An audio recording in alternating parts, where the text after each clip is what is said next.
Bom, vamos falar hoje um pouco sobre cálculo renal. Cálculo renal, ou mais conhecido como pedra nos rins. O cálculo renal é uma doença que acontece bastante, pode acontecer em homem, mulher, criança, idoso, pode acontecer em todo mundo. Acontece mais ou menos 15% dos homens vai ter alguma pedra nos rins algum dia e mais ou menos 10% das mulheres. Isso é um risco que pode acontecer durante a vida. Quem mais tem cálculo renal são os homens entre 20 e 50 anos, mas as mulheres, com a mudança dos hábitos de vida, estão chegando nesse número também. Então é uma doença que está acometendo bastante homens e mulheres nessa faixa de 20 e 50 anos. O cálculo renal é um problema que se forma nos rins. Então a gente tem o rim esquerdo, o rim direito, e é uma pedra que se forma dentro dos rins mesmo. Inicialmente a gente tem o rim filtra o sangue e algumas substâncias vão ficar acumuladas dentro do rim. Se essas substâncias ficam muito tempo lá, elas começam a se unir e formar pequenos cristais dentro da urina. Esses cristais, se ficam na urina, eles começam a se juntar um com o outro e aí vão formando pedras mesmo. Esses cristais vêm principalmente da alimentação que a gente tem e da pouca quantidade de água que a gente toma. Porque se a gente tomar bastante água, esses cristais eles vão embora na urina e eles não ficam acumulados dentro do rim.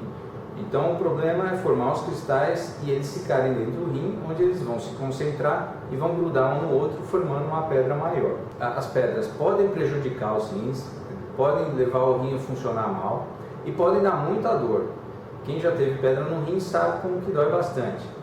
Normalmente quando a pessoa descobre que tem pedra é quando ela tem cólica de rim e ela tem uma dor muito forte, uma das dores mais fortes que o homem pode ter, e uma dor localizada na região lombar, aqui nas costas atrás, e que em geral vai em direção aqui à bexiga, embaixo do umbigo. Então é uma dor muito forte que vem para cá e aparece de repente. Essa dor pode vir junto com enjoo, com vômitos e algumas vezes pode vir acompanhada de febre também. Então é uma dor típica muito forte que vem de trás para frente e às vezes vem enjoo e vem vômito também. Isso é quando a pedrinha se mexe, sai do rim e quer ir para a bexiga, porque ela tem que passar num canal bem fininho que se chama ureter e ela entope o ureter. Então a urina que é produzida não tem para onde ir, está entupido o canal. Então o rim começa a encher, ele fica dilatado. Essa dilatação é que provoca a dor muito forte. É um sinal de alerta do corpo querendo dizer que alguma coisa está errada. Então o rim entupiu, ele pode até parar de funcionar. Então aí vem uma dor muito forte para a gente saber que tem e correr atrás de algum tratamento para isso. Isso é quando dá cólica. Tem pacientes que têm a pedra no rim e não tem essa cólica forte. Pode acontecer? Pode acontecer. Quando a pedra está só no rim e não está se mexendo, ela pode não dar sintoma nenhum. Então tem gente que tem pedra no rim e não tem sintoma nenhum. E alguns pacientes têm uma dor meio crônica. Fica uma dor na região lombar, e às vezes eles têm umas febres que ficam, de vez em quando dá um pouco de febre, pode ter perda de peso também, paciente que está ficando mal, fraqueza, com anemia, com perda de peso, pode ter um cálculo às vezes até grande no rim, que não dá a cólica típica, mas fica um peso, uma dor na região de um lado ou de outro das costas. Tem paciente que tem muita infecção de urina, então toda hora vai fazer o exame e tem uma infecção de urina. Vai ver na bexiga não tem nada, mas aí precisa fazer um exame nos rins para ver se não tem alguma pedra nos rins, porque às vezes as bactérias mesmo ajudam a formar as pedras e na pedra tem bactéria, então é uma infecção que não melhora, toda hora tem infecção, porque ele trata, mas na pedra tem bactéria, então isso aí vai provocar uma infecção crônica no paciente. Como que a gente descobre que o paciente tem pedra? Então o paciente pode vir com a história típica, ele chega no pronto-socorro com essa dor muito forte, com náusea, vomitando, e a gente já vai suspeitar. A gente examina o paciente, vê se não tem outras causas, né? Essa dor nas costas pode ser uma hérnia de disco, pode ser algum problema intestinal também. E a gente vai fazer algum exame de imagem para saber se ele tem pedra no rim ou não. O melhor exame para descobrir se tem pedra no rim ou não é a tomografia. Então uma tomografia computadorizada, que não precisa nem injetar contraste na veia, é um exame que é rápido de fazer, mostra com certeza para a gente se tem pedra no rim ou se não tem. Esse exame vai mostrar, além disso, coisas importantes para a gente definir o tratamento. Então vai mostrar se tem ou não, tamanho da pedra, quantas pedras são e a localização, se está numa parte do rim, se já está descendo pelo canal. Então a tomografia dá todas essas informações para a gente. Às vezes a gente faz também um raio-x ou um ultrassom, que são exames que podem ajudar a definir se o paciente tem pedra ou não, o que a gente tem que fazer. Mas o melhor é a tomografia. A pedra nos rins, 80%, 70% das pedrinhas são eliminadas sozinhas. Então são pequenininhas e saem do rim, passam pelo ureter, que é aquele canal fininho, chegam na bexiga e de lá a gente urina e elimina. Então uma grande parte das pedras são eliminadas. O que fazer com as pedras que não são eliminadas? 20, 30% das vezes. A gente vai ver o tamanho, quantas são, para definir o que tem que fazer. Aí existe o tratamento para dissolver pedras. Existe. Uma pequena parte das pedras são formadas de ácido úrico. São mais ou menos 5% das pedras. Essas pedras podem ser dissolvidas com remédio mesmo. Mas aí a gente tem que suspeitar ou saber antes que é uma pedra de ácido úrico. As outras a gente vai ter que tratar. Como que a gente trata? Tem a litotripsia extracorpórea, por ondas de choque, que é uma máquina. O paciente não vai ser operado. Ele deita numa máquina, faz uma sedação. Então é um procedimento que pode ser confortável, ele dorme e a máquina vai gerar ondas de choque que vão tentar implodir a pedra, quebrar a pedra em um pedaço bem pequenininho, sem invadir tudo por fora, e esses pedacinhos que ficam dentro do rim vão ser eliminados na urina depois. Então isso pode ser feito para algumas pedras, que não são muito grandes nem muito duras. Então aí a gente pode tentar a litotripsia extracorpórea ou leco, a gente costuma chamar de leco. Os cálculos que não funcionaram com a litotripsia ou que são muito duros, a gente pode tentar um tratamento que é a ureteroscopia. É uma cirurgia, uma pequena cirurgia, que a gente vai com um aparelho por dentro do canal da urina e vai até a pedra, e aí a gente quebra a pedra com laser e tira os pedacinhos. Então é um pouco mais invasivo, que vai um aparelho por dentro, não tem cortes e a gente consegue ter grande sucesso para resolver, porque olha a pedra, quebra com laser e tira todos os pedacinhos. Algumas pedras são maiores, pedras maiores que 2, 3 centímetros, já não dá para quebrar por dentro do canal. Aí a gente faz uma cirurgia que chama nefrolitotripsia percutânea. O que é essa cirurgia?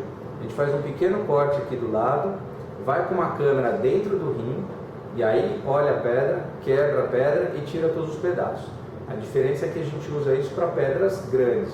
Então cálculos às vezes de 5, 6 centímetros a gente consegue tratar sem ter que fazer cortes grandes no paciente. Um corte de 1 centímetro a gente vai com uma câmera lá dentro e consegue resolver. Ainda existem algumas cirurgias, alguns casos que a gente tem que fazer uma cirurgia grande, com corte aberto mesmo. São cálculos muito complexos, ou quando onde você vai ser tratado, o paciente vai ser tratado, não tem um corte pequenininho. Então pode ser necessário fazer o corte grande ainda para tirar a pedra. O fato é que hoje a gente consegue tratar praticamente todas as pedras. Às vezes é difícil, precisa de mais de um tratamento, faz uma cirurgia, depois complementa com uma ureteroscopia ou com uma litotripsia, mas a gente tem grande chance de resolver o problema dos pacientes. Um problema que a gente tem agora no verão é que existe um maior risco da gente apresentar, da gente desenvolver pedra no rim. Isso é verdade, no verão acontece mais, tanto aqui no Brasil quanto no hemisfério norte, nos Estados Unidos. A gente sabe que o número de pacientes com pedra renal aumenta muito no verão, nos meses quentes. Por que isso acontece? Como eu falei no início, o cálculo, a pedrinha se forma com pequenos grãozinhos que vão se unindo. Então, se tem pouca água no rim, esses grãozinhos vão aumentando. No calor, a gente desidrata, então a gente fica muito suado, perde muito líquido do corpo na transpiração, e aí a água que a gente toma acaba saindo pela pele. Vai pouca água para os rins. Então a urina tende a ficar muito concentrada, que é quando a gente vai urinar, a gente percebe que a urina está bem amarela, está forte. Esse é o momento que os cristais ficam no rim e eles começam a se unir. Então a gente sabe que depois, se agora está sendo o período mais quente, daqui a um mês vai ser o período que vai ter mais gente com pedra nos rins, que os pronto-socorros vão ter mais atendimento de paciente com cólica. Os cálculos estão se formando agora, né? No período mais quente, porque a gente está tomando pouca água, a gente está transpirando muito, o rim fica muito concentrado a urina, as pedrinhas vão crescendo. Então o que tem que fazer agora? é essencial tomar bastante líquido mesmo. O melhor líquido é a água. Para ver, a urina tem que sair clarinha, o xixi tem que sair bem clarinho. Se ele estiver clarinho, quer dizer que a gente está tomando água, está transpirando, mas está indo água para os rins. Então isso vai proteger essa formação aumentada de cálculos renais. Então agora, quando for urinar, tem que ver que a urina está clarinha. Não precisa estar transparente, mais próximo a isso, um amarelo clarinho. Isso quer dizer que você está bem hidratado. Se não tiver assim, tem que tomar mais água. Quem já teve pedra não quer ter de novo e tem uma chance grande de ter. Então tem que fazer a prevenção para quem já teve pedra. Como que vai fazer a prevenção? Todo mundo que teve pedra ou que não quer ter, tem que fazer o seguinte: tem que tomar muito líquido, né? A gente fala em 2 litros de água por dia, mas a regra, o que a gente falou de controlar a urina, é mais importante às vezes, porque você pode tomar 2 litros e a urina ainda está amarelada, não está bom. Então tem que sair a urina clara. Líquido que é bom, água. Outros líquidos que são bons, isso eu digo para a maioria dos pacientes: suco de laranja e suco de limão. Suco natural, né? Não de pozinho, e não precisa ser com açúcar, pode ser com adoçante. Então esses são líquidos que são bons para evitar a formação de pedra no rim. Quem tem pedra no rim que é formado por causa de infecção é um pouquinho diferente. Esses pacientes vale mais é tomar água mesmo, né? Então dos líquidos, água principal, e para a maioria dos pacientes, suco de laranja, suco de limão. Suco de melão também é bom para diminuir a formação de pedra. Na alimentação é muito importante. A alimentação tem muito a ver com pedra no rim. E a gente achava antes que o principal era evitar leite, né? Porque os cálculos, a maioria deles são de oxalato de cálcio. Então vamos cortar o cálcio da dieta? Não, não é para cortar o cálcio da dieta. A gente precisa do cálcio. O que é pior para formar pedra é sal. O sal tem o sódio sim ajuda a formar pedra no rim. Então o sal é ruim para quem tem pedra. É ruim para a pressão alta também, então o sal não é nosso amigo. Pouco sal na comida. O brasileiro tem mania de comer muito sal, então dá para diminuir bastante a quantidade de sal. Outra coisa que é ruim para quem tem pedra nos rins é muita proteína. Muita carne vermelha é algo que deixa a urina muito ácida e isso é ruim, ajuda a formar pedra nos rins. Então muito líquido, pouco sal na comida, pouca carne vermelha. Fazendo isso, você já está fazendo um tratamento para evitar pedra nos rins. Lembrar que na dieta a gente consegue tomar água com as comidas, que é principalmente as verduras, os legumes e as frutas. Então se você come bastante verdura, você está ingerindo bastante água. Dentro da água total que você tem que tomar, uma parte pode vir da dieta também. Eu acho que uma recomendação importante final é o seguinte: quem tem pedra tem 50% de chance de ter pedra novamente, se não fizer nada. Então tem que fazer a prevenção, fazer tudo isso que eu falei, os líquidos, a dieta, pouco sal na comida, e tem que fazer o acompanhamento, porque às vezes você não sabe que está formando outra pedra. Então pelo menos depois que o paciente ficou sem pedra, a gente recomenda pelo menos uma vez por ano fazer algum exame de imagem, fazer ou um raio-x, ou um ultrassom, eventualmente a tomografia para fazer o acompanhamento. Isso é importante porque fazendo isso, a chance de não formar novas pedras, né, cai de 50% para 20% de você ter outra pedra. Então cai bastante a chance só fazendo mudanças de hábito, de dieta. Alguns pacientes vão ter que tomar remédio para evitar a formação de pedra, mas essa é a minoria, isso vai ser definido a partir de outros exames que o médico vai fazer. Mas o que a gente quer relembrar é isso: a chance de voltar a ter pedra é grande e tem que fazer o tratamento para evitar, porque ele é efetivo, e tem que fazer um acompanhamento regular uma vez por ano para saber se está tudo bem com os rins. Alguma coisa?